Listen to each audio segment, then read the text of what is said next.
Hello, everyone, and welcome to Into the Darkness, a podcast where we take a deep dive into the horror genre, be it film, books, literature, games, anything that we fancy, really, anything that we feel we want to talk about. Thank you all for joining us last time for our inaugural episode where we spoke about A Nightmare on Elm Street. And I'm very pleased to say that I'm joined again with my fantastic co-host, Sara Lynam. Hello. Hi, Sara. It's me. Hello. How are you today? Yeah, I'm good. I have a little bit of a tickle in my throat, so I'm going to try and strategically press the mute button if I'm going to need to ahem. That's very kind of you. I appreciate that. Oh, I mean, I don't think the world, she says ambitiously. I don't think the world wants to hear. No, let's not rule everyone out there. Maybe there's someone somewhere wants that. That's absolutely it. And we're here on this very, very gloomy Friday morning. The weather outside has certainly taken a turn for the worst. I was going to say, is it raining where you are? Because it's been raining for most of today. It's drizzling at the moment. It's sort of calming itself down maybe a little bit. But hey, I quite like that. That's indoor weather, right? No, I'm into that. It's good if you're inside for it. Right, so it's all good.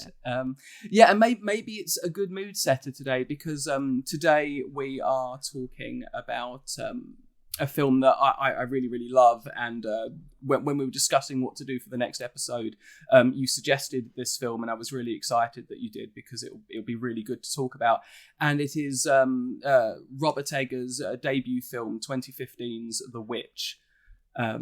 Which I think I saw, weirdly enough, actually, almost 10 years ago, not to the day, but almost to the month. I saw it at the London Film Festival. And cool. So it's a good time to be talking about it, I think. Oh, man. And I was it's been on my list for so long. It's kind of wild, when I think about all the things I haven't seen in terms of, classic horror. But, this is way more contemporary than that, and I still hadn't seen it. And I can't believe I hadn't seen it until now. And I'm so glad that this is what we chose for episode 2.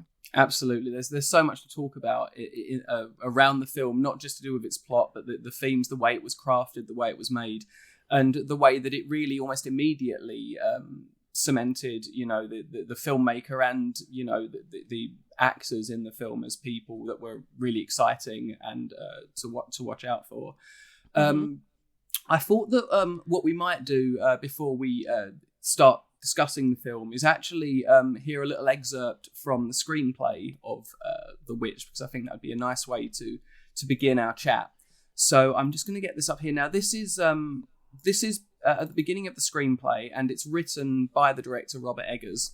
And I think it's a really nice way of just starting the conversation, and also might work as a really good launching point for conversation.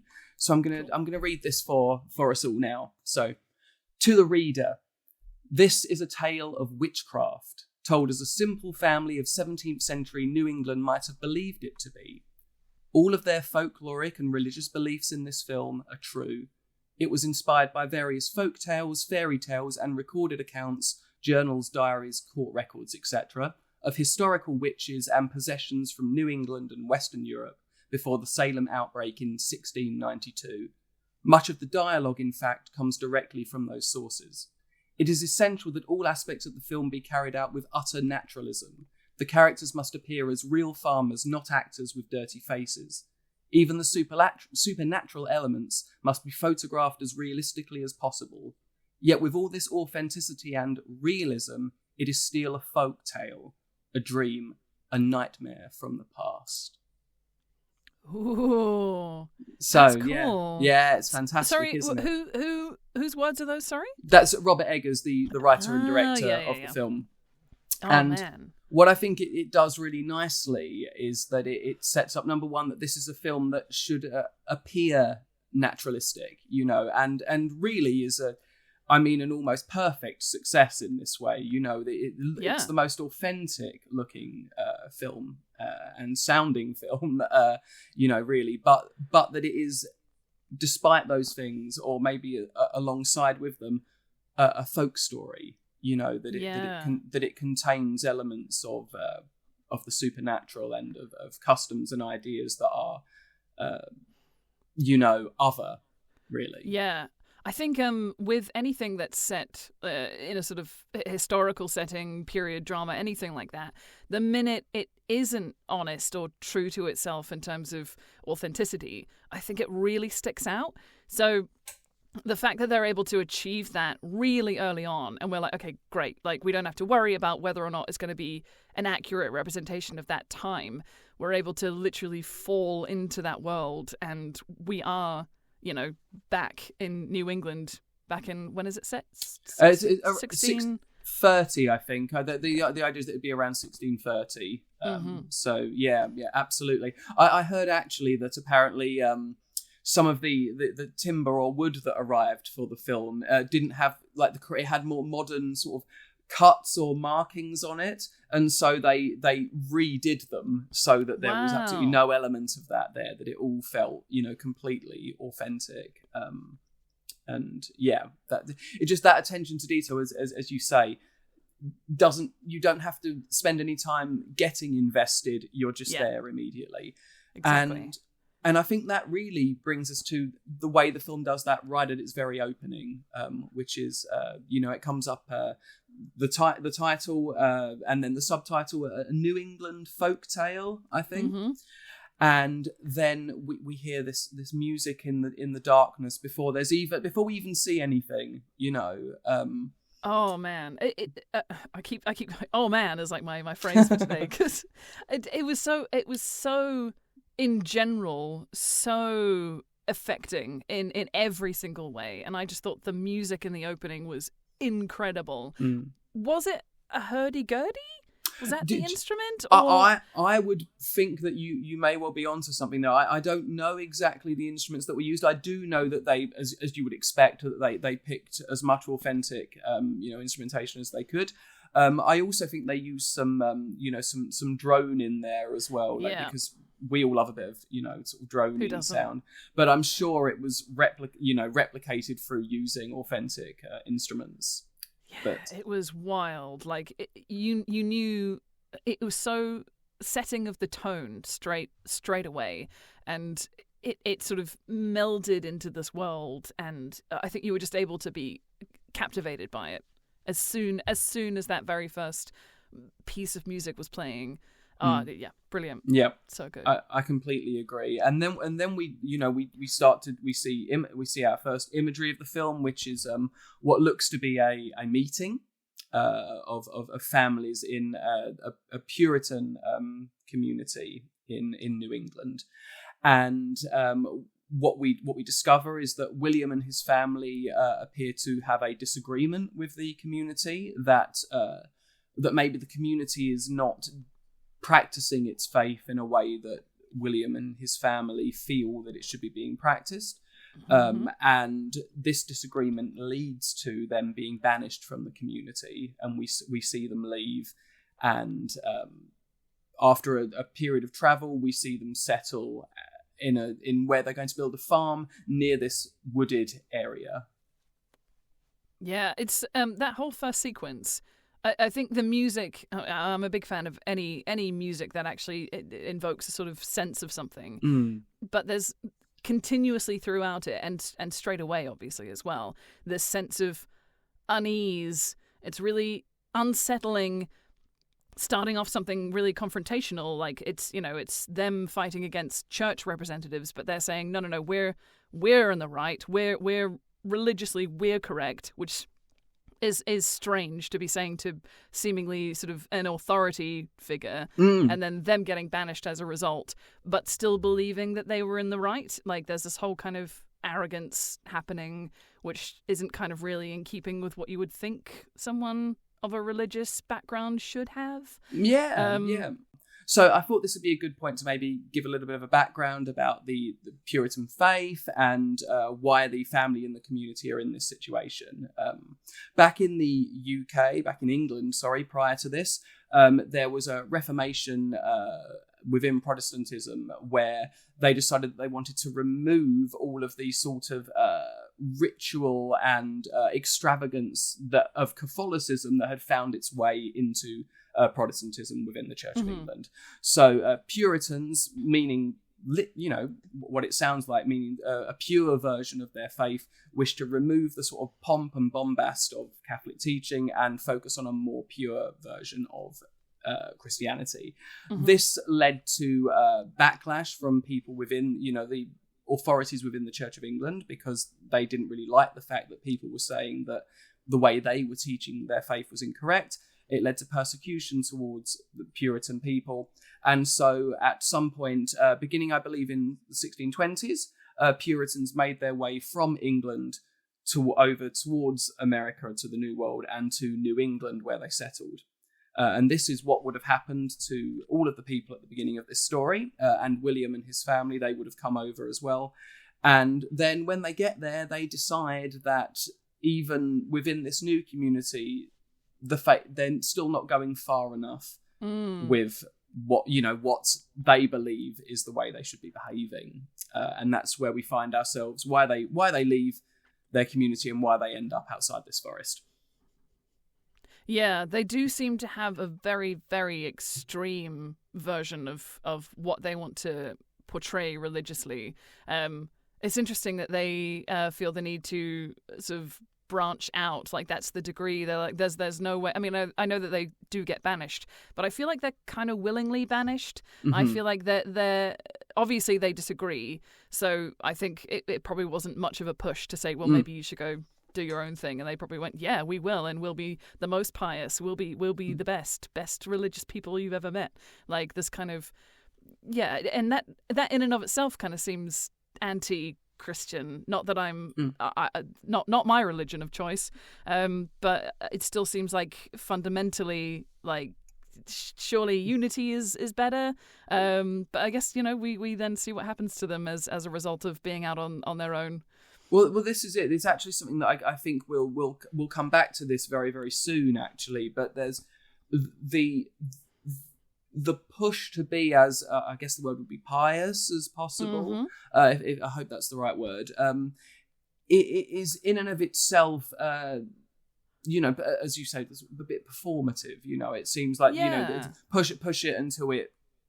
Until everyone knows it, really. Yeah, it's really prideful and like, it feels arrogant as well to sort of be like, oh, well, I'm more pious than you. It's like, okay, what a strange thing to say.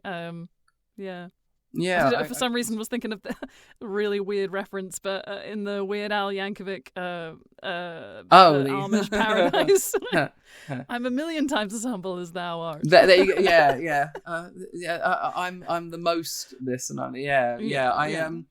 Well, there we go. We got the witch and Weird Al in one video together at last. Long way we continue to find good reference points in that way. So that they arrive. In fact, I just want to actually bring up before we move on what a great opening line William has in this movie, which is what came we into this wilderness to find. It's so evocative and wonderful. So, I mean, his voice is just like insane as well. Yeah. I was just like, what a perfect. I mean, all the cast are brilliant, but that being the first voice you hear, the opening line you hear, having just heard this incredible soundscape as well, it's like, well, okay, I'm in. Obviously, I'm in. Like, you can say whatever you want to say. I hang on every word. Like, wow. And Ralph Ineson, he just looks so much of the period as well, And I think that was really important for Robert Eggers when he was making it, as it said in that opening bit, that he wanted them to look authentic, not look like modern actors with dirty faces. And I think everyone in this film, every single person, does a stellar job with at times really difficult material as well. Oh my gosh. I mean, and having so many children as sort of core characters, like that's always that has potential to make or break something. So having so many talented child actors as well is mind-blowing. It was really good. I think Ralph Ineson actually has a background in children's theatre, working with youngsters, so I think he was very helpful. I think he was very helpful with getting the youngsters feeling comfortable and getting them to do some of the things that they needed to do in the film. Brilliant. So they arrive. They set up their farm, outside this forest, and very they have a new youngster come into the family, baby Samuel, who's born. And this is where really the film takes, for this sort of film, normally, you expect a very sort of a slow burn, which is, something I really love. I love it when a film takes time to sort of establish itself. But really, we have the one of the main, sort of catalyst factors in the film for everything that comes happen. I think it's within the first 10 or 15 minutes of the film. Yeah. And that is that the eldest child in the family, Thomason, who's played by Anya Taylor-Joy, and in her film debut, is she takes baby Samuel outside and she plays peekaboo with him. Peekaboo. And there's a really great piece of direction where she does a really long take of it, opens a boo, and the baby's there, and then a very short one, and the baby's gone. And we get that shot of her face, just the sort of almost of course it's a sudden realization, but it's such a shocking thing to have happen that you see everything sort of collapse in her face at that moment. It's brilliant. Yeah, you almost think that the next shot is going to be her kind of maybe looking away and then looking back, and the baby was there the whole time, and she's just her imagined something. But no, the baby is literally gone at this point. Yeah. And then Crazy. we see the sort of look, the camera looks off into the forest, and then the film does something that I think is really audacious, and again, just at this very early stage of the film, just really showing us what we're in store for, which is that we see a red cloaked figure running through the woods, and then we see what can only be described as what would have been the time an expected image of a witch. We see this witch in her cottage in the woods. And she looks very much that archetypal sort of crone or hag that which would have been the prevailing idea, I guess, of what a witch looked like, and is still really, if you think of a classic witch with the giant hooked nose, all hunched over, probably elderly, long, like white hair. Yeah, well, there we go. Goals is basically and we see, her then she's taken this baby, and it holds nothing back. We see exactly what happens to the baby, that it is essentially killed and made into an ointment to adorn the witch and her broomstick, and we see her lift into the sky. And this is where the film is saying, this is a film with many themes and many ideas going on, but we are also dealing with a real witch in it, a real folklore witch, and we're not gonna not show you her. We're not gonna leave it an hour so you're wondering whether this is all in their heads or not. Yeah. Like no, she's here and she commits this terrible act. Yeah, it's quite refreshing actually, because I think so many films that are sort of trying to get this kind of esoteric idea across will go, but the concept of the witch was just grief, or the idea was that the family was struggling with something, and it's manifested in this way, and the actual acts that are happening are just actual real people and can be reasoned away. But this is not that at all. Getting that visual so early on, I think, if anything, I thought, is that really what we're doing? That's so cool. It makes it's way more in line with the folklore idea, and kind of knowing that it was like based on actual accounts, journals and things like that from the time. You'd probably have heard descriptions like that in these books, and so they pulled that directly out and went, this is what we're dealing with, just so you know. And then you get to see so many different iterations which probably came from other journals and things like that, and I just think it's really cool and refreshing to have a literal witch, actual witch right there who is doing the thing, and almost like a really obvious external quote unquote enemy, I suppose. Absolutely that there is something that runs throughout the whole film, and as we've already said, is established very early on, the atmosphere of it. But if I were to describe the overall feeling that the witch sort of provokes throughout its runtime, I would use the word dread. I think a sense of something inevitably terrible about to happen,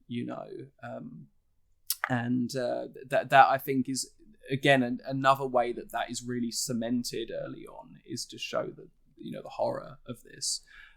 It's probably not a bad moment really to talk about that depiction of witches and witchcraft, because at this time it wouldn't be a niche idea to believe in witches. It would be a very, very real threat in day-to-day life. It would be considered that most bad things that happen in the world are caused by witches or the devil's influence on the earth.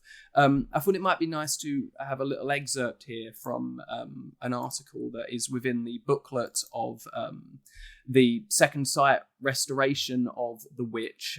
This is a quote from the article, "The Witch's Hauntingly Accurate Portrayal of Early New England," and it's from Emerson W. Baker, PhD.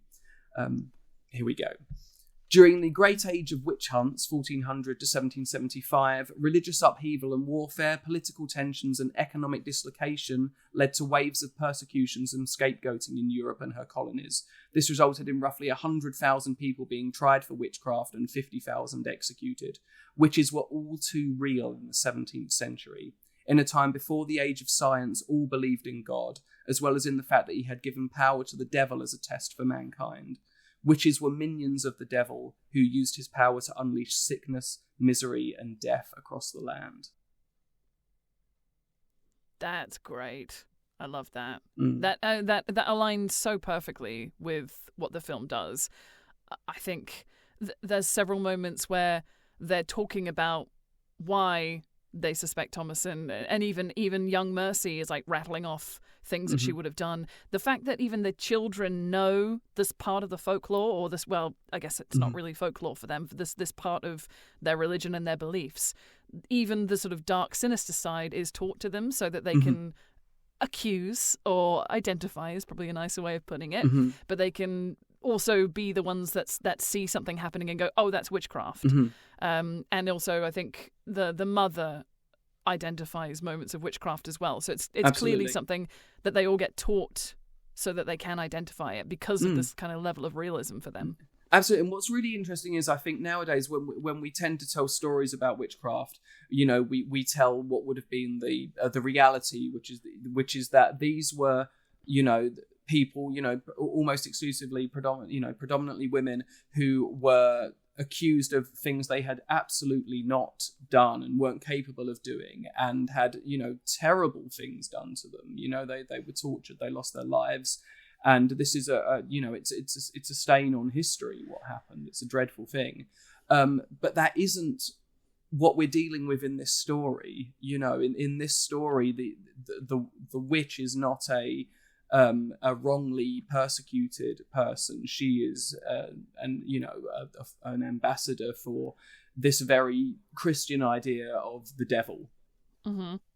Yeah, it's interesting to have that as opposed to I recently went to see Coven the musical, and that very much is set around the same time, although I believe it's set in England though, as opposed to New England, and the idea is that witches do not exist, but the women who were persecuted do have this kind of affinity with the land that isn't lost, but certainly there's a sort of attention to medical things in particular, and how women are kind of around things like pregnancy, and there's a failed pregnancy and they blame it on the witch instead of because she was trying to help as a midwife, but they said, oh no, it's her fault, she's a witch. It's interesting that's kind of one side of how we see it portrayed in the media, but with this having because it says it's a folk tale, we know that we're seeing an actual literal witch, even if the perspective of the characters within it see this as true for them. It's under the framework of it being folklore, so we do have a physical witch, an actual evil entity. Absolutely that. So yeah, the depiction here is it's almost refreshing in its what was the word, unmodernness, Yeah. I mean, we don't get many like well, not that I can think of off the top of my head, but like sort of contemporary historical pieces made like more in the last 10 years where we go, no, we're saying that this is real. Like, we're saying this is a folk tale, so this character is real and is actually here. This is not just a figure of someone's imagination or a representation of an emotion. This is a literal creature. And I think it's great. And it makes it even more horrible when the mum is just coming after Thomasin so much. You're like, no, we've seen there's literally a witch in the woods. Like, and Thomasin starts to realize it as well. And like, there are so many moments of misdirect where you're like, oh well, maybe it is somebody else's fault. But no, we need to hark back to the fact that we were literally shown the witch in the wood. She does exist. So after this happens, obviously Catherine, who is the mother of the family, again another amazing performance from Kate Dickie here. I mean, a really tough performance, you know, full of grief, full of pain, and she just does a tremendous job with it. She is obviously distraught. All the family are, you know, this impacts them all, but for Catherine, she is just incapable of coming to terms with what's happened, understandably, and we find out more about that later on. And to try and find some food, because the crops are failing by this point, you know, everything's looking very bleak. William and the oldest son, Caleb, who's younger than Thomasin, but is, you know, a bit older than is it Jonas and Mercy, the twins. Yeah. The twins. So William and Caleb go hunting, and we get another sort of peek here into the religious attitude of Puritan faith. And this is when they go hunting, they're looking for food, and Caleb asks his dad about, you know, is Samuel, because he was unbaptized, is he in hell? And you would think that a parent would console their child, would say, of course, that can't possibly be the case. But that was just not the idea of the time. He says he doesn't know whether Samuel is in hell or not. And this is the idea of predestination, which is that God has elected a set amount of people for salvation and has also selected people for damnation as well. And what we do in our lives doesn't really have any say in it. You are either saved or you are not, and there is no currying favour here. There is no swap, you know, well, I've been a good boy for 50 years, so I get moved over to this side. You are either damned or you are not. And that's, you know, that's what that did to people, or what I guess it does to anyone that believes that idea, is create an enormous amount of anxiety, because you know, so that you are, I think we were talking earlier about the sort of nature of, well, I'm the most devout and I'm the most pious. What's interesting about that is that it doesn't really matter exactly, but what was a good indication of whether you would go to heaven or not were your actions. You would be more, if you were one of those that were going to be saved, you would be a more naturally more devout person. I guess like it's interesting that on the one hand, the sort of response to it is a level of anxiety that, you know, you must keep certain rules within your life under a religious framework, or however you wanted to do that. But in my mind, and maybe this is just my perspective on it and maybe slightly more apathetic, I'm like, if someone told me you can't do anything about whether or not you get into heaven or hell, I'm like, cool, I'm just going to live my life. Well, I'm not going to worry about it. Like, it just seems like, why would you invoke so much stress upon yourself if it's inevitable? I put my teeth back in. Inevitable.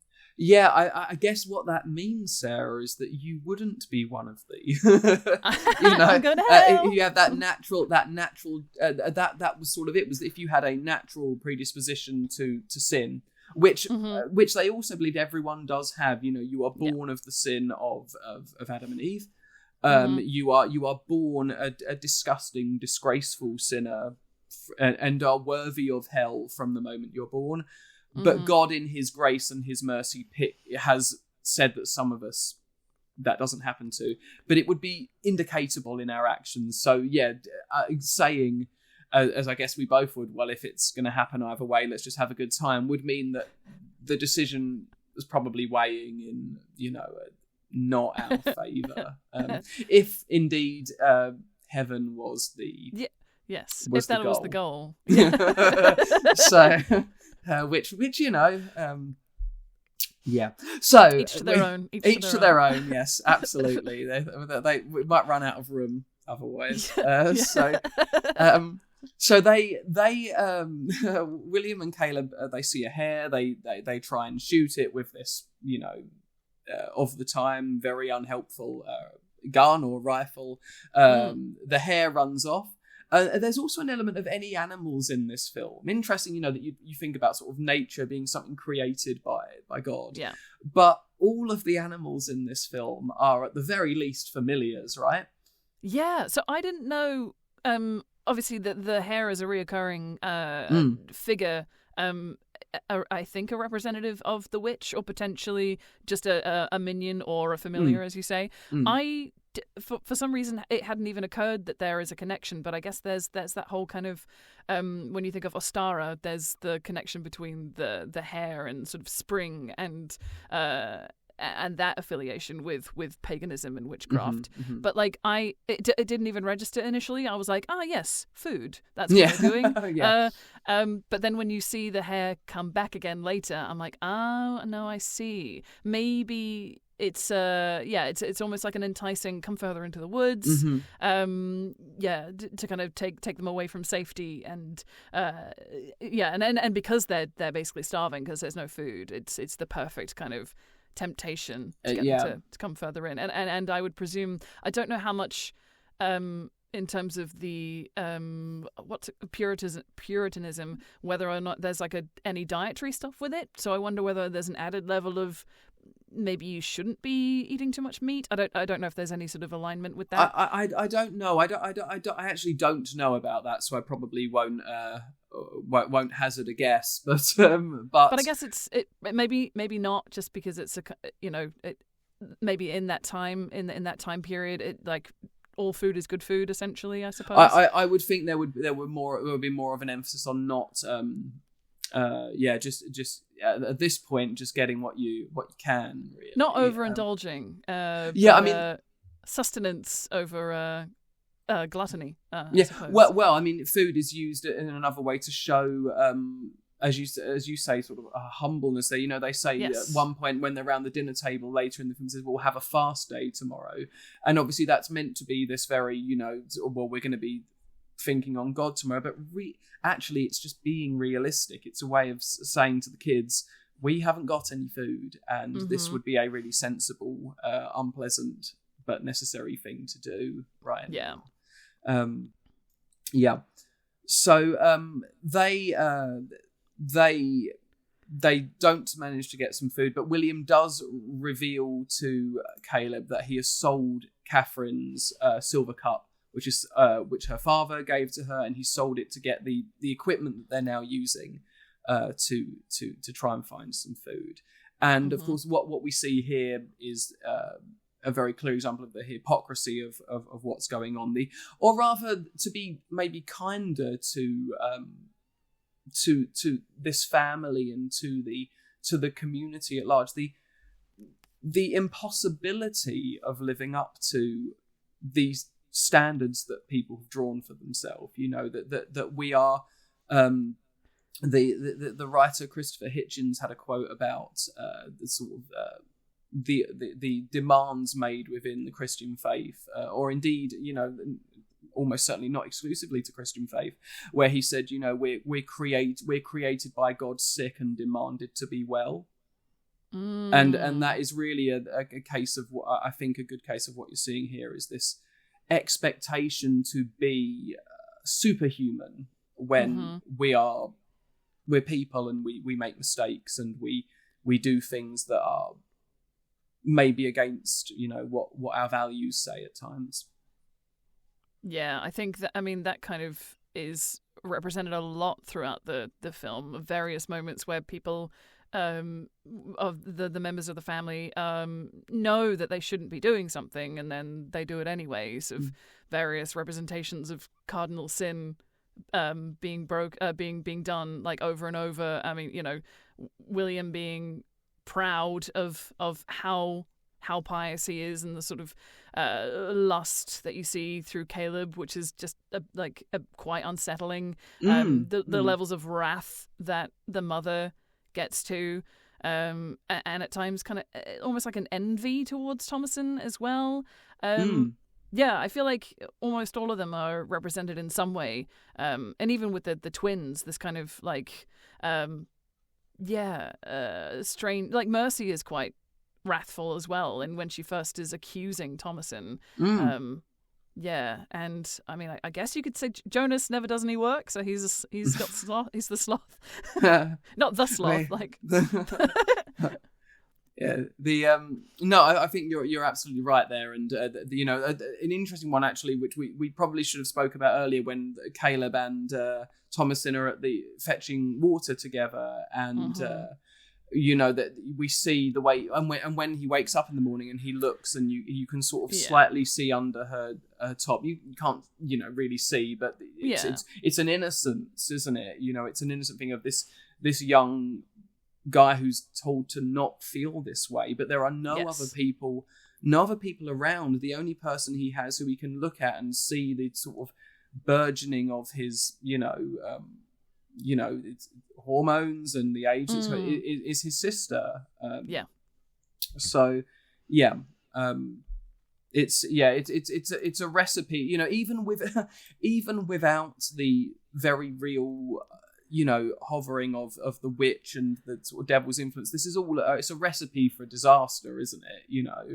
Definitely. And I think that's intentional, because I think that the idea is that the witch is just kind of is an important figure for sure, but I think actually, like you say, even if she wasn't there, these things are still happening, even to the point where I don't even know if baby Samuel has been taken at this point. You already kind of see a little bit of this kind of prideful nature, this kind of not envy, I suppose, so much at that point, but like this kind of weird arrogance and a kind of disconnect between the idealisms. So I think we're already in a position where they were doomed from the start. Whether or not they were all going to end up dead, I don't know, but like certainly they aren't set up in such a way, in the same way that I guess like people aren't set up in a way to succeed in everything, because of this kind of concept of, as you said, the sort of superhuman checklist in order to get into heaven. Yeah, I think that's absolutely true, and I think we're talking about religious ideals of a very long time ago, but it is an innate part of us as people. We all do things even in the modern day that are. We hold ourselves to ridiculous standards. It might not be in the name of faith. It could be in the name of career, or it could be, political ideals, or whatever it might be. But it's easy to look and rightly look back and say this kind of system for living is damaging. It's not healthy to tell your family that the newborn baby you had who never did anything wrong has potentially burning in hell, or that all of the actions in your life may mean that you are damned forever. But we do things under a different guise. We're thankfully incredibly we're enlightened and we've come a long way, but we fall into the same traps of what it means to be a person and to fail at living up to impossible standards. Absolutely, yeah, definitely something that still works to this day. And I guess that's what makes the film not feel alienating, isn't it? Like you do care about these characters, and you see yourself in them, and you see yourself in the temptations they suffer, and the things they do, and the lies they make, and things like that. Definitely. When they return, that was a good aside. That we've been with William and Caleb in the woods for quite some time. So they come back and haven't found anything.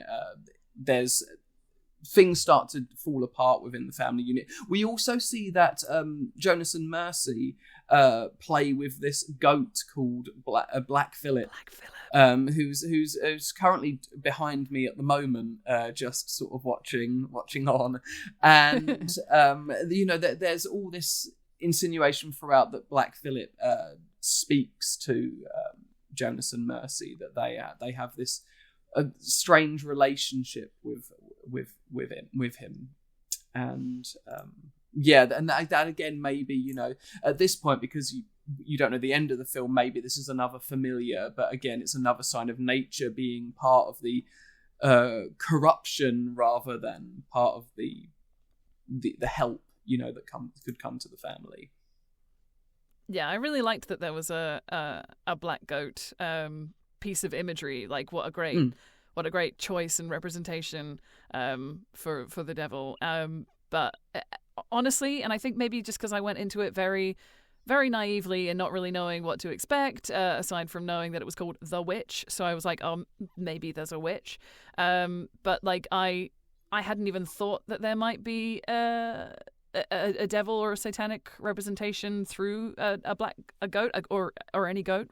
At that point, it hadn't clicked. So it wasn't until a little bit further on when I think they keep singing, and the children just keep ignoring Thomasin, and there's this kind of like antagonistic attitude, and I'm like, oh, I mean, maybe that's an influence from the goat, but I was like, no, but we know that there's a witch, so it kind of, for me, I was like, no, maybe that's a misdirect, we should be focusing on the witch. So I fell into that trap, and then not until the end, when Thomasin identifies that Black Phillip was talking to the twins and that it was them, that sort of brought it, or maybe were the ones who brought it in, although I feel like, I guess on a technicality, everybody kind of brought it in a way. But I didn't register it until near the end, and then went, oh yeah, of course. Do you know what else is interesting? Is that both of the films we've done so far for this podcast, there's sort of the bad guy has a rhyme about them in it. Yeah, just thought of that. That's nice. Yeah, that's a nice little coinky dink. Yeah, I don't know what that means. We have to do next time. We just have to. Suggestions for other films that have rhymes in them, or little ditties and things like that. That would actually be awesome. Please do. And as we haven't said it yet, that might be a good moment to do the following. Please click subscribe and follow if you're enjoying the part. If you're still listening, you must be enjoying it. So give us a little subscribe or a follow. Unless you're doing this down there somewhere. Yeah, sort of. I can't remember. Somewhere. You put it in last time, so I should probably make this difficult for you. So no. There we go. So yeah, if you could give us a subscribe or a follow or a like or whatever the particular platform you're on has, we would really appreciate it. And just a thank you again before we go any further to everyone that listened to the first episode and said really lovely things to us. We really appreciate it, and thank you for listening. Thank you. So there's the things start to deteriorate. We hear Catherine and William talking about the fact they don't have enough food. Maybe they need to take Thomasin back to the colony and give her to another family. So this really starting to be understanding that the pressure that they're all under, but that Thomasin is under. That she feels ever since the Samuel went missing that she can see what's going on and what might happen, and that she's in this impossible situation. And again, really fantastically portrayed by Anya Taylor-Joy. Her performance is so nuanced and so good. She is utterly brilliant in it, isn't she? And I also think that I know we sort of spoke about how well cast, and it's sort of like when you look at like the faces of the actors, how they've gone for such authenticity across the board, and she's just the perfect fit.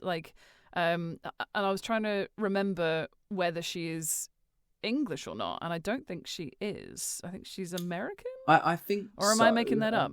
No, you might not be making that. I think that's. I think that might. I think there was. I think maybe that she'd travelled as a youngster. I think I read somewhere that maybe she spoke Spanish when she was but that could be completely wrong. So probably best to check that before you take my opinion on that one as fact.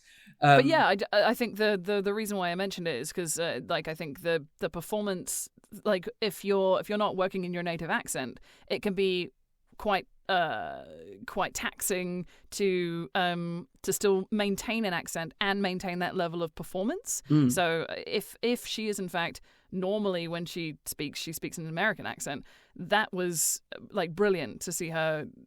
I mean, it's. I think most of the accents kind of have a little bit of a northern sound to them. Oh, but absolutely. Not the entire time. Like it kind of falls into almost like a general British sound, but with a northern. I think there's an element of sort like of a Yorkshire accent in there, maybe. You'd think I'd know, but my as you know, and I'm sure people will learn, my ability to differentiate accents and whatnot is less than stellar. So that's why I sort of pitched it as like northern, because then I'm like it's up. Yeah, it's up and to the this way to the side. Yeah, absolutely. But it is. I think that actually. Anya Taylor-Joy said that Mercy she sort of studied Mercy's accent for learning the right, and it's not just the accent, is it? In the film, it's the type of English that they're speaking is obviously more of the time, and yes, and done so well. I mean yes, talking about taking lots of dialogue from sort of journals and letters and whatnot, and you can feel that it all feels so real and so natural. Yeah, I think that part of it was incredible. I think initially it's sort of you need to be paying attention so that you can understand, because some of it's a little bit tricky to kind of, wrap your brain around. But I think, it's kind of like when you watch incredible actors performing Shakespeare, it doesn't feel like they're talking like it's a Shakespearean language. It feels like it's just an extension of them, and that is the sign of a really good performance. Well, the emotion. Yeah, it doesn't let the script get in the way. It enhances as opposed to being a barrier. Yeah, the emotion. You're absolutely right with the sort of Shakespeare reference, which is when you, as you say, when you go see good Shakespeare, the intent is clear. Even if I always say this when people are sort of put off by going to Shakespeare, that if you see a really good production, you don't need to be well read in Shakespeare, well versed in performing or reading or listening to it. It just comes across. That's. I agree completely. So after the youngsters overhear that maybe Thomason will be sent away, the next morning, I believe, Caleb wakes up very early to try and go and look for food. Thomason finds him and sort of, doesn't so much convince him as force him to take her with him. While they're going deeper into the woods, Thomason, who is on the horse is scared, throws her off, and the two of them are separated. And then we have what I think is one of the, we've spoken a lot about that. This is a folk tale that is, uses naturalism, but is a folk tale is for sure a folk horror film, which is a whole other conversation about how it relates to that genre. But this next moment, I think, is really where the film has a pure, if you don't already count the baby murder, which you maybe you should, and this is telling, but this sequence here I think is true horror, when Caleb is in the woods and he walks towards and he sees this cottage inside the woods, and as he gets closer to it, the sheer dread, there's that word again, the sheer dread on his face, and the door opens and this sort of beautiful depiction of the witch comes out, and there's that weird sexual element here again, where it's using the fact that he has all these feelings that he doesn't understand yet, and it leads to a really great sort of shock moment as well, where she kisses him and then the hand reaches out, and what did you make of that moment? Oh, that was great. It's kind of one of those classic horror film moments where you know something bad is going to happen, because, obviously it's been set up perfectly at this point, but you literally see him standing there, having been separated. You're like, no, something's going to happen to this kid now. And then you see the witch, which, she's very, very enticing. It's got this kind of, there's a constant kind of pull towards sin and towards the center of the woods and towards the witch. And I think he was the minute he decided to go out on his own, even though he ends up with Thomasin going with him, but they do get separated. But he was a goner. Like he had no chance. And the witch is playing on something that she knows is a weakness that he has at the moment. This sort of the hormones are raging, and she's like, oh well, I'll present as a gorgeous woman, so you can maybe you can have some fantasies fulfilled, but actually what I'm going to do is going to put the evil in you and send you back home. Absolutely. It's also dealing with taboos that I think are still should be, and are still taboos now. That we have what happens to Samuel earlier on, and here, a child that doesn't understand fully what's happening to them, being taken advantage of by something older and,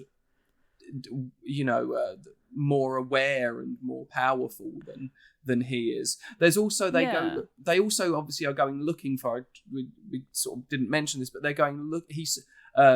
Caleb says at one point, we were looking for apples. I thought I saw an apple tree.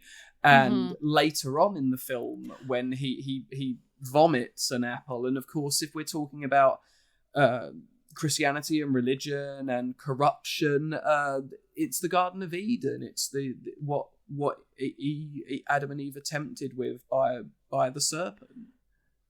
Yeah, exactly. And I think it almost feels like a little bit of a punishment for him having lied. It's here's your comeuppance, here's your apples that you were looking for. And I also think that level of with the whole sort of innocent lack of understanding about where his feelings are coming from is really unfair for Caleb. Like his parents should be the ones sort of guiding him through that, not a witch with her bosoms out in the woods, because that's not going to end well for Caleb, as we know. So Thomasin awakens after we have this really extraordinary fright with Caleb. She finds her way home because she can hear William calling for them, and now of course Thomasin is looking pretty guilty in her, particularly in Catherine's eyes. This is two of her children that have gone missing on Thomasin's watch. And I think this is where, before, it felt like what was happening with Catherine was, as you said, sort of wrathful and and understandable in a lot. Someone driven mad by grief and not being able to cope with things. But now this is where I think there's sort of a suspicion on Catherine's part that this isn't something that Thomasin did that was a mistake or foolish or neglectful. This is something cruel and malevolent. And it leads to William explaining that the silver cup was, that he has to tell her now, this has gone too far. She's blaming Thomasin for this. Yeah, I think it's good that he does finally come forward with that reveal, because that was one of those moments where I was watching it getting really frustrated and saying that's really unfair. But you can kind of see the justification from Catherine. Like the what is happening is sinister and is horrible and is suspicious, and she already has this kind of sort of an aversion to Thomasin, like almost from the get-go.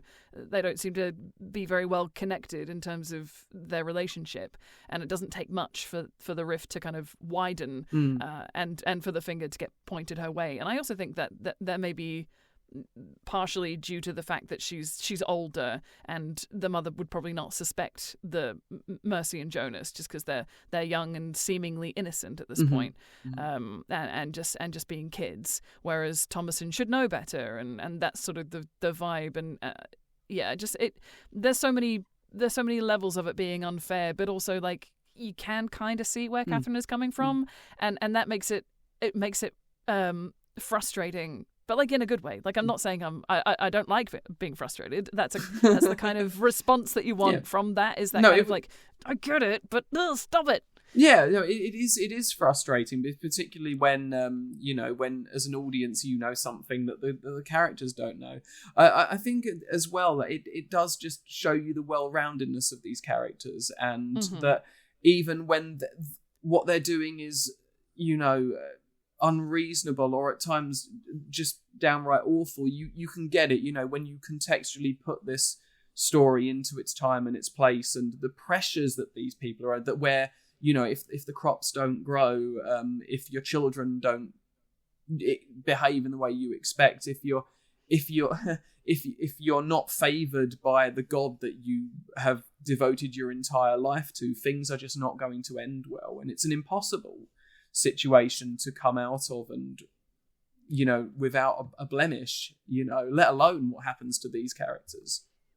Yeah, absolutely. I wonder, there's a moment quite early on when they've just moved to the farm and you see Thomasin in prayer, and she mentions that she's committed various sins and sort of lived for herself, and quite openly admits this. And I wonder whether or not there's something that, maybe there is something that's happened, something the mum knows about, or maybe there is several occurrences in which they've sort of thought that Thomasin needs a little bit of reining in and needs a little bit of guidance, but they sort of are not very good with that.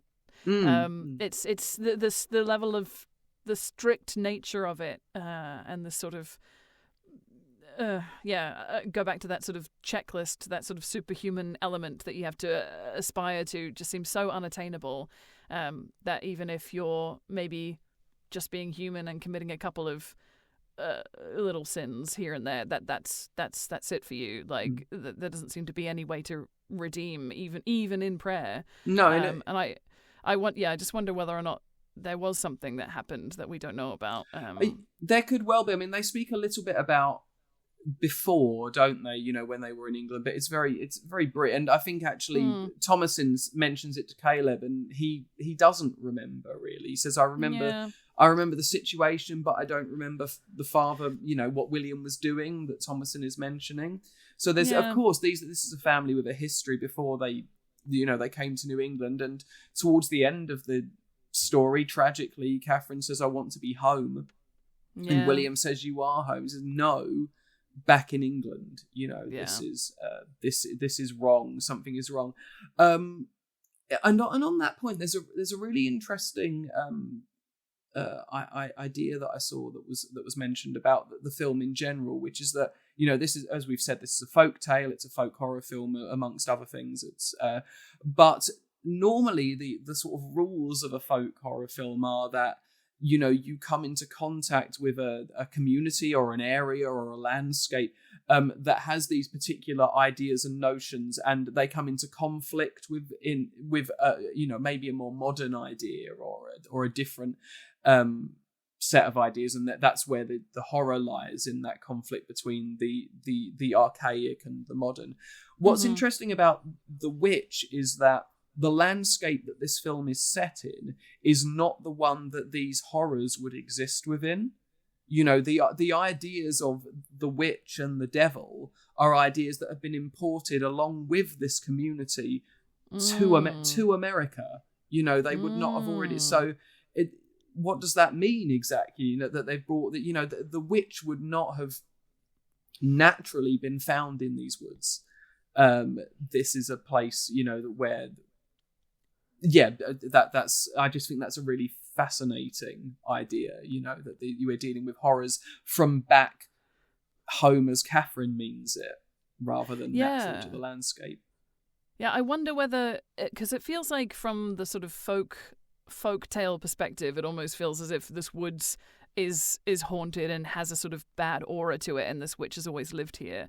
But I think, like, conceptually, the sort of good and evil of what they believe in will always follow them no matter where they go, because you cannot have, I don't know, I feel like you would be imbalanced if there was only ever good and existing. Like, you kind of have to have an opposing force, or else there doesn't feel like enough incentive to aim for this concept of heaven or being pious and following through and being a good person. It doesn't seem worth it if there isn't a negative consequence. So I feel like you need they threat. Are married. Yeah, you need. You need the threat. It's a yin and yang. You can't have one without the other. Otherwise it just. I feel like you'd have less people have any sort of desire to to be exceptionally good, or be the most good, or be the better version of yourself when you could just coast. I just think that there's something really intrinsically interesting about like by traveling and coming here, you've brought the devil to America. You know, that's an interesting concept, and the fact that you've brought your evil along with you. You know, which isn't something I'd really thought about when watching the film before, but is absolutely is very true and really, really fascinating. Yeah.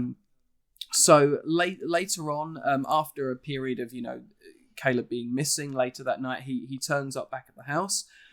He's naked, he's delirious, he's clearly not very well, and they start caring for him, and then he starts showing signs of, what as Catherine would have it, that he's been witched, that he has been come into contact with something malevolently supernatural.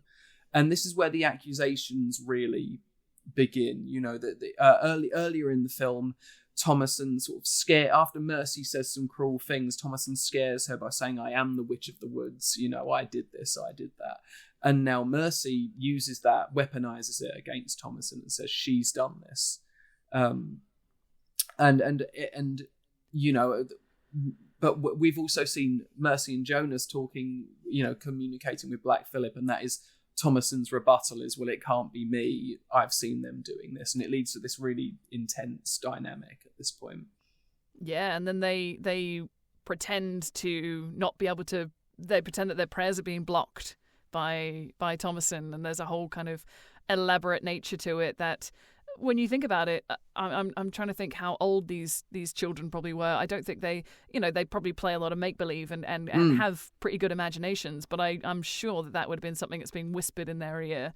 Do this now, do this. Or maybe they are trying to pray, but they've already made an agreement with, they've already put their names in the book. So Black Phillip is already saying, "Sorry, you can't pray even if you wanted to." So that's part of the ambiguity of it, isn't it? Is this, as you say, is this they really can't because they've done something that now makes them incapable, or are they doing this because to them it's a game, and they don't want to lose the game, they want Thomason to be the one that loses the game, and this is all happening while Caleb takes a turn for the worse. We see some early sort of attempts at medicine where his temple is cut and he's bled to try and remove, anything corrupt in his blood. And then there's this moment where, again, another brilliant bit of performance from the young actor. Let me just, I want to say his name. Harvey Scrimshaw, who plays Caleb. Wonderful bit of performance here where he has to show a lot of complex emotion. He appears to, he doesn't talk in tongues, but he genuinely seems to speak in a way that or have knowledge of things that he wouldn't necessarily be capable of knowing or doing.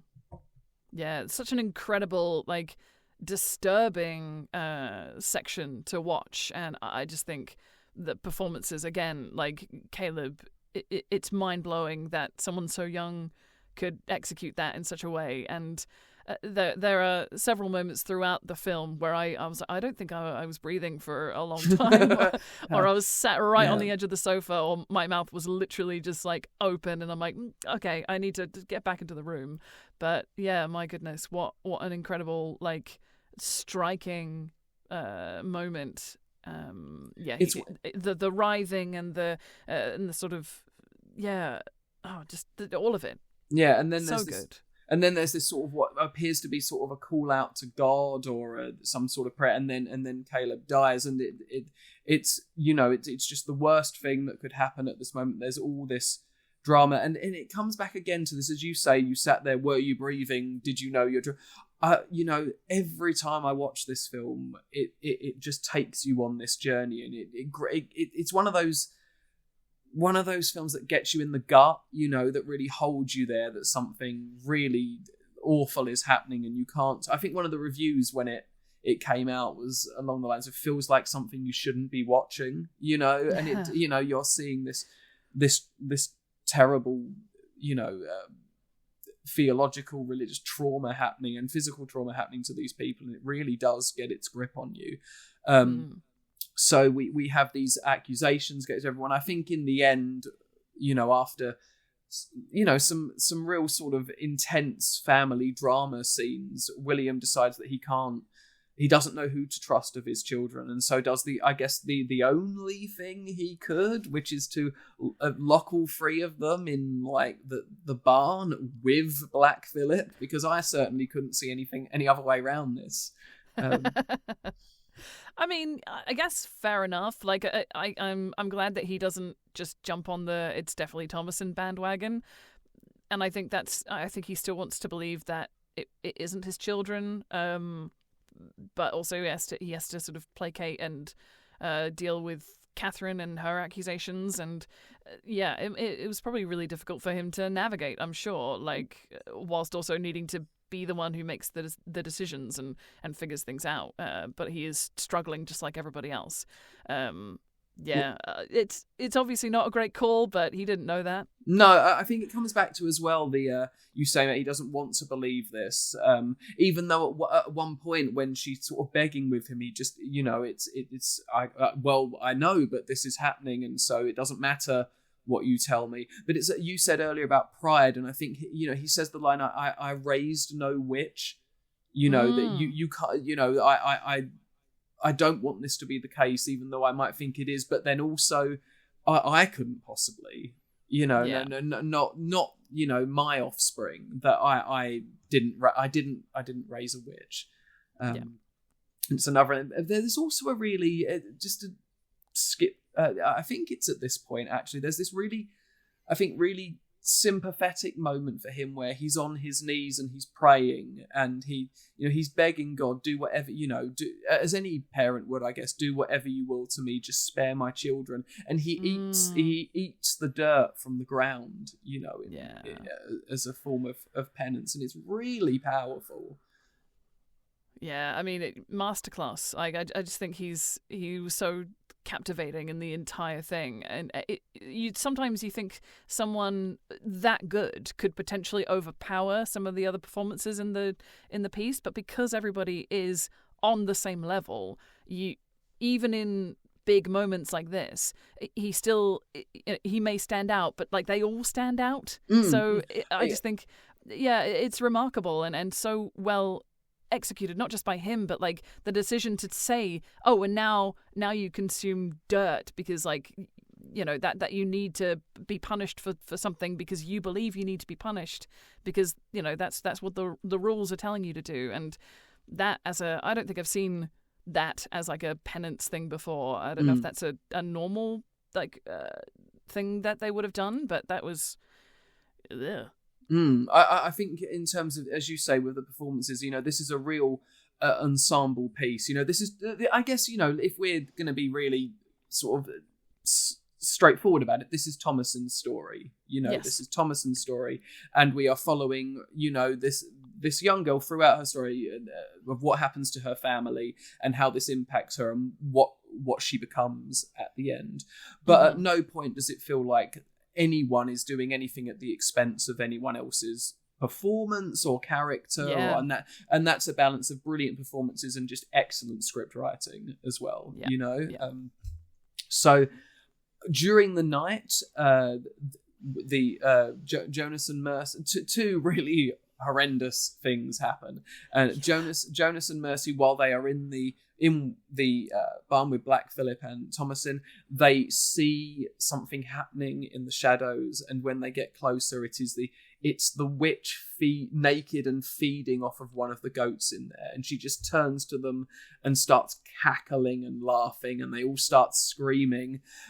Meanwhile, Catherine wakes in the night to find Caleb holding Samuel, says that they're here with her now, and she sees that Samuel might be hungry. She feeds him, and then as the witch screams, we find that Samuel isn't there, and a raven is pecking at her breast, tearing the flesh away.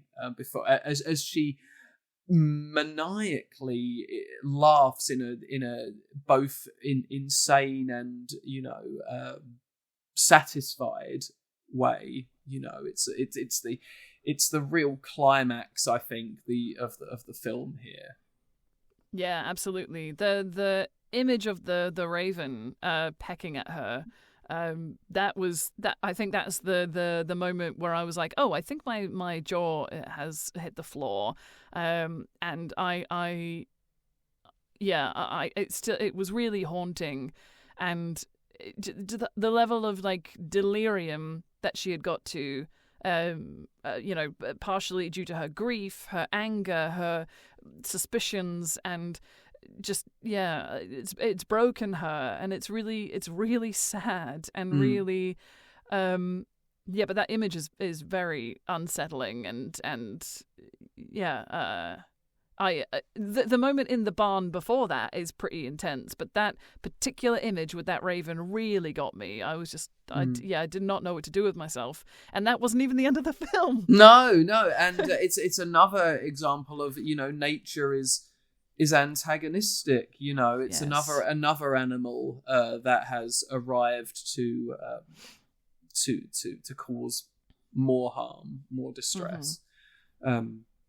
And so after we reach this sort of crescendo, you know, it's the next day. William wakes up and he climbs over Catherine to leave the bed, and he doesn't see, but she's blooded, and she opens her eyes and watches him. Outside, barn is destroyed. The youngsters are missing. Thomason is there, and in the midst of all this chaos, from almost out of nowhere, Black Phillip attacks and kills William. You know, it's this again a film that isn't short of violent imagery, but this one seems so sudden and so brutal. You know, sort of seems to come from nowhere. And then when Catherine comes outside, sees this, loses all sense of what might be going on, blames Thomason for all of it, begins to try and, you know, strangle her to kill her daughter, until Thomason sees the only way out of this is to grab an implement nearby and kill her mother. Yeah, all while saying, I love you, I love you, I love you, while she's being like choked. She's trying to say to her mum, I love you, and it's just, heartbreaking. I'm trying to think if there's something about the fact that it's Black Phillip who gets William. I wonder if is there something to be said about him being the most, like him having that connection to God, and maybe he could have had the potential to see through everything, because he even says to he says, oh, I couldn't have possibly my child couldn't possibly be a witch. So maybe he has he's heading in the right direction, so Black Phillip has to intervene, whereas it doesn't seem like Black Phillip does that to anyone else. So the fact that it has to be against the father of the house, I wonder if there's something there, but maybe so. I mean, I wonder whether at this point, you know, because it's hard to know the sort of the motivations of the supernatural elements beyond the sense of corruption and to do harm, but really at this point, you know, we're at the point where there's an element of recruitment, isn't there? And so I guess the question is, what, you know, in order for us to do what we're about to do, we need the removal of any chance of another life for Thomason. You know, there must be no other option for her now. We must remove systematically break her down, remove everything that she loves, and then make an offer that we'll get into this in just a moment. Because it's such a good thing to talk about, but that seems both alluring but also impossible to refuse, because there is no other option, really. So Thomason goes back indoors. It becomes nighttime. She heads inside with Black Phillip, and Black Phillip communicates with her now. We don't see him, but she's looking at the camera. It's lit only by candlelight. Going on again, but it just looks amazing. And you know, she asks, you know, she's told, you know, what is on offer and what is demanded of her. And it's interesting actually that some of the things that he offers are simple. Some of them are everything, you know, wouldst thou like to see the world? but also wouldst thou like the taste of butter? You know, and then of course the line, wouldst thou like to live deliciously, which has become so iconic.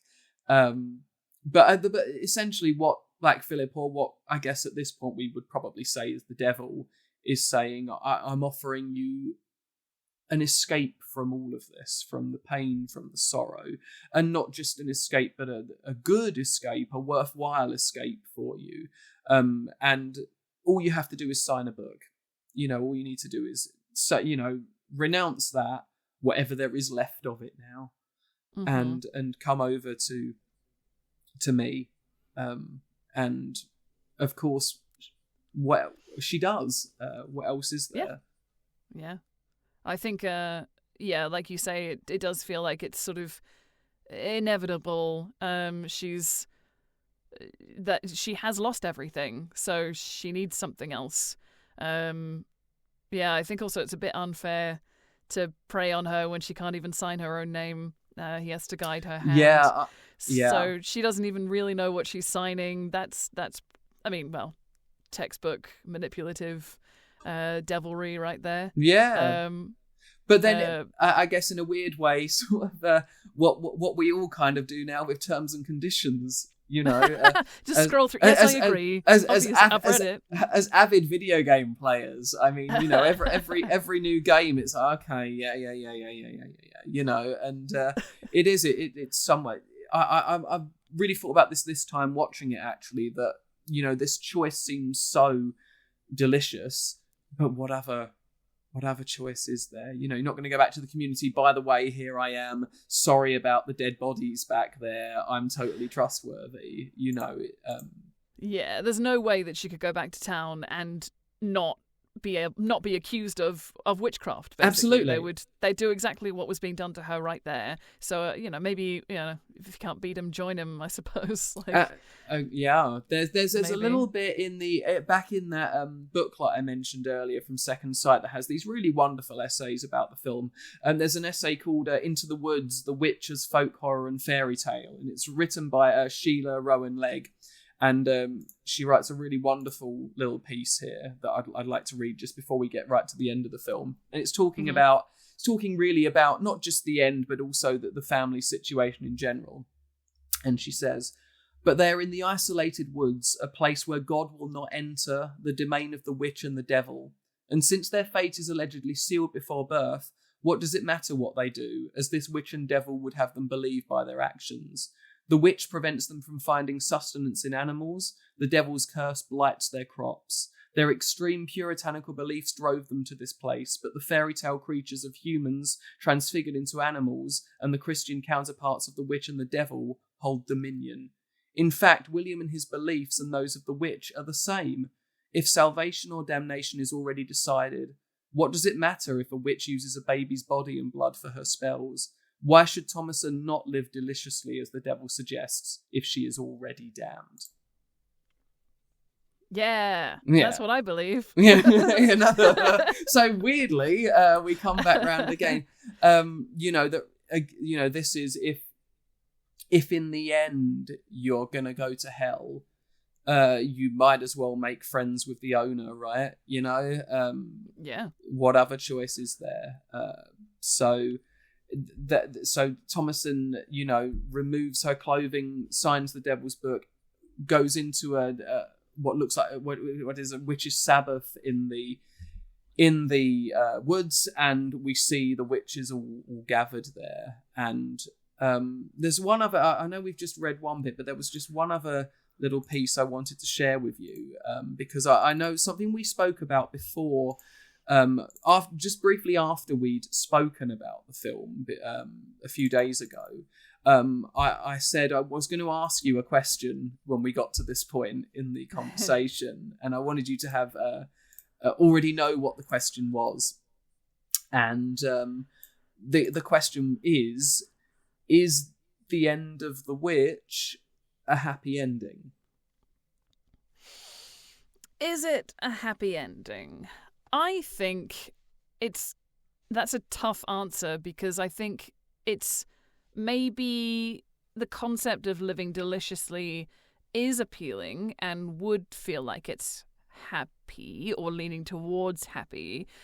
But I do also think that you have to sacrifice a lot to even get to this point.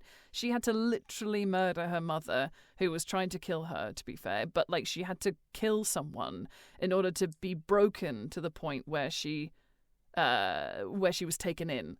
And I think that maybe it has the potential to be happy.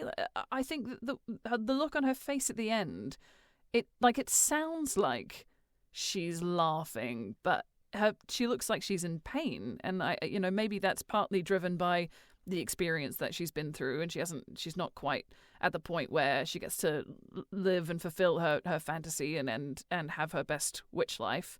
But it doesn't feel completely happy, certainly not at this point, and I think it would be difficult to say.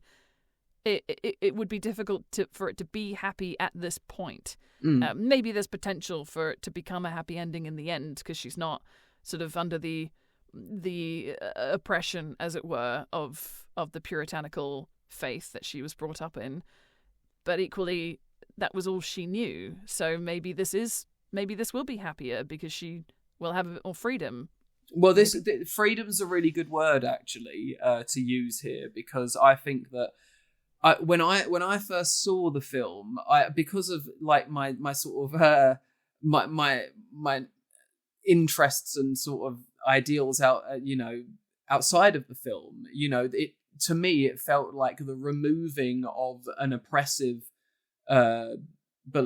belief system which was causing her harm to utter liberation through the devil, if you like, and that really felt very appealing. I think all of us have that.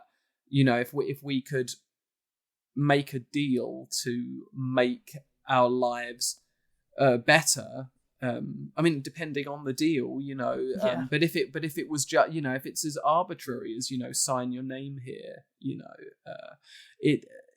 I think a lot of people might think, well, things are difficult, and maybe I'll go to hell, but I get, it's Faust again, isn't it? Really, maybe it's worth the bit that comes after to revel in everything while I'm here. So it felt sort of, for me, powerful in a particular way, and freedom was a big part of that when I first watched it. This idea that now you are uninhibited and liberated, and dare I say, even no longer trapped in that sense of old.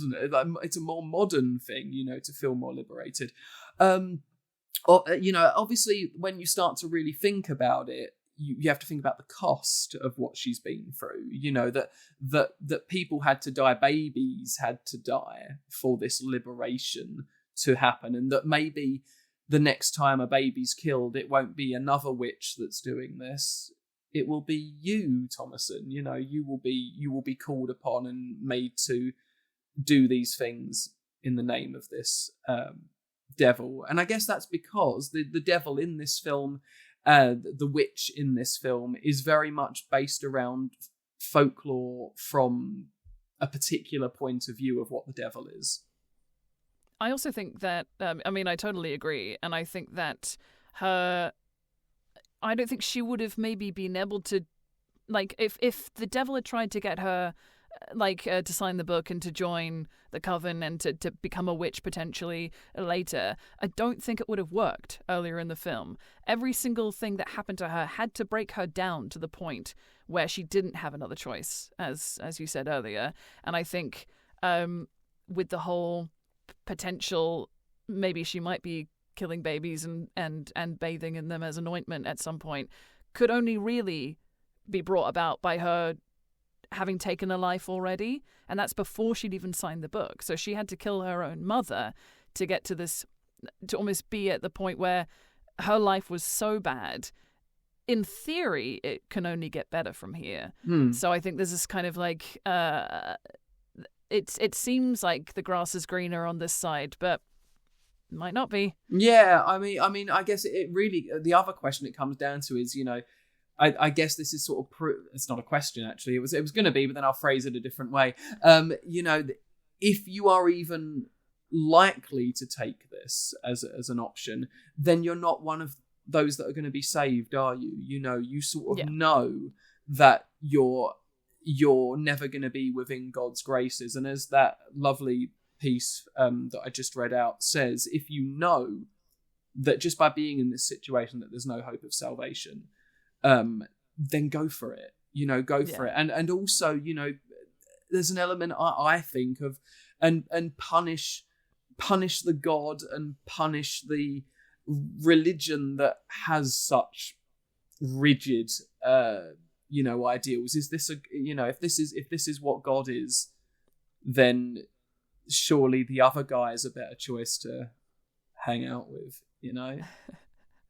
At least you hope so. At least you hope that by signing the book, there's not like a bunch of T's and C's that you didn't read, and that you now have signed up for just another extremist. I mean, we briefly mentioned that when we spoke. Yeah, like it has the potential to just be jumping into another boat that has just as many rules or just as many things that you have to do, and you know, and if baby killing is part of that, did you know that that's what you signed up for? Yeah, because if you didn't, then you'll be seen like negatively in the eyes of your new cult. I think within the story of within the world this film is set, I think that's probably the closest I would come to as well, is that what's really happening here is we're dealing with fundamentalism of two different types, and you know, we don't know that after she's shown this bit, the sort of wondrous liberation of it, that it doesn't then become like a trap and a prison straight afterwards. You know, all we know is the final moment that we're left with, not what comes after that. But you know, you're still a servant of something, aren't you? You're still a vessel to be used by another supernatural force. To just close this bit of the podcast as we're coming to the end, inside the A24, the distributor of The Witch, who are just wonderful, and you know, we've both seen loads of great movies that they've, you know, distributed, and they really are responsible for bringing a particular wonderful brand of horror to the mainstream, really. I mean, who'd have thought it, you know, sort of 10-15 years ago, that we'd be, you know, sort of in this golden age of, you know, of horror movies. In this book, that they release these books of their movies that include the scripts inside them. So I believe they've got them for, you know, other films, like Moonlight, I think, has one as well, which is a beautiful piece of filmmaking. But there is one for The Witch, and inside it is the script. And I just wanted to end this episode, really, before we say goodbye. I just wanted to read the final directions in the script of the end of the film, just so we can get a little bit of an insight as to what's going on with the character and what was in Robert Eggers' mind when he wrote it. So here we go. Are you ready, Sarah? I'm ready. Nice. So, half visible in the darkness, still far from Thomasin, are 6 women of different ages, filthy, nude, and misshapen by the night. They hold branches, poles, distaffs, and pitchforks. The witches dance, gyrating, shaking, and quivering in a trance-like revelry around a blazing bonfire in front of the witches' hovel. Depraved, subhuman, bestial. Thomasin and Black Phillip walk closer to the circle. When the coven of witches sees them, they shriek and crackle with delight. Their faces contort from their laughter. They welcome Thomasin with their eyes. Thomasin, still astride Black Phillip, smiles. She joins the circle, laughing a little too, blushing, then laughs more and more. With every growing moment, her sorrows melt away. Very slowly, the coven's laughter turns into an uncontrollable ecstatic fit, and the witches begin to levitate around the fire, rising on their sticks and poles. Thomasin and Black Phillip rise too, slowly going higher and higher. Thomasin keeps laughing, ever increasing in pleasure and freedom. Tears roll down her cheeks as she laughs. Pure ecstasy. They rise higher. Black.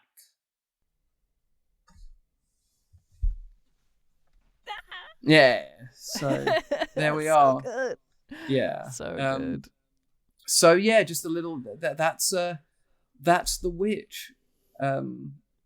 Oh, what an incredible film. Yeah. Like, thank you for agreeing to do this, because I felt like I was like, I want to see this film, so that's what we should do. Yeah, no, sure. I mean, I honestly think that if I were to, pick a film of the 21st century, a horror film that I think just encapsulates everything I love about what the genre is, what it's become in the 21st century, I think The Witch is it. I think it's remarkable and powerful and beautiful and terrible in the other meaning of that word. And it's lovely to talk about it with you. Thank you very much. Yeah, it was like I said to you afterwards that I wanted to check my blood pressure, because I had not been that affected by a film since maybe Skinamarink. Okay, yeah. Or maybe there might have been a couple of things at Fright Fest that made me feel like that, but like I had not, like it was like a almost fight or flight kind of level of effect. And I thank you for insisting that we do this, because I was like, I'm gonna watch it eventually. But I think the way that we made it happen and being in the dark, and I'd made myself a little coffee and a little snack, and I was like, this is going to be fun, and I was not prepared for what was in store, and I'm so glad that this is what we end up doing. Fantastic. And hopefully we can return to some Robert Eggers films in the future as well, because I do think overall he's made some really astonishing films, and I'd love to talk about them a bit more too. Yeah. And, we don't have to keep with the theme of stuff I haven't seen, but also I haven't seen many of his films, so that works out really well for me. You saw Nosferatu, right? Yes. Yeah. That's a great movie. It is great. I love that. I love The Lighthouse as well. I'm not a huge, to say I don't love everything. I'm not a huge fan of The Northman. It wasn't maybe what I was hoping for, but 3 out of 4, 5-star, fantastic. Love it to bits. So yeah. Thank you all for joining us on our second episode of Into the Darkness. Again, if you haven't clicked subscribe or follow, please do, and just leave us a comment as well. We'd love to hear what you think. More stuff that you'd like to hear. We're open to hearing whatever you might think about the podcast moving forward. Tell us films you'd like us to cover. Tell us games, books that you'd like us to play. That would be great. Yes, please. That would be fab. And come chat to us on our handles down there, Sarah. They'll be somewhere down here. Lovely. Please come and chat to us online. Please come and say hello and talk films with us, talk books with us, talk games with us. We'd love to hear from you. That would be great. Yeah, absolutely. And if there's anything that you think it would be outrageous that I've never seen, I guarantee you I probably haven't seen it. And if you're a fan of the rest of the stuff that we do, so we have a podcast called The Darkness Between Us. There are several episodes that are already available wherever you get your podcasts. And we have a Christmas special coming out this December. So 3 ghost stories just in time for the festive season. And if you follow our social media, so that's Uncanny_collective on Instagram, or search Uncanny Collective, and then you can find out when those are releasing. So make sure you go and follow us so that you can keep up to date with everything that we're doing. Fantastic. Thank you so much, Sarah. Thank you everyone for watching or listening. If you are on a pod, what are we on? Spotify and Apple Music? Yeah, we're on Spotify. We're on everything. We're on the YouTube. We're on most of the podcast platforms, so you should be able to find us. And if not, I'm pretty sure I'm going to embed everything onto our website anyway. Yeah. So if all else fails, uncannycollective.co.uk. You can watch all of our episodes on the website as well. You're saying there's no excuse not to listen, right, Sarah? That's exactly what I'm saying. Yeah, I thought as much. Yeah. Thank you very much, everyone. Have a great rest of your day. And if you get to see Keeper before this comes out in a week's time, can you let us know if it's good? Because we're hoping to see it by then as well. Yeah, looking forward to it. Thanks very much. Thanks, everyone. Now. Bye. Bye. Bye.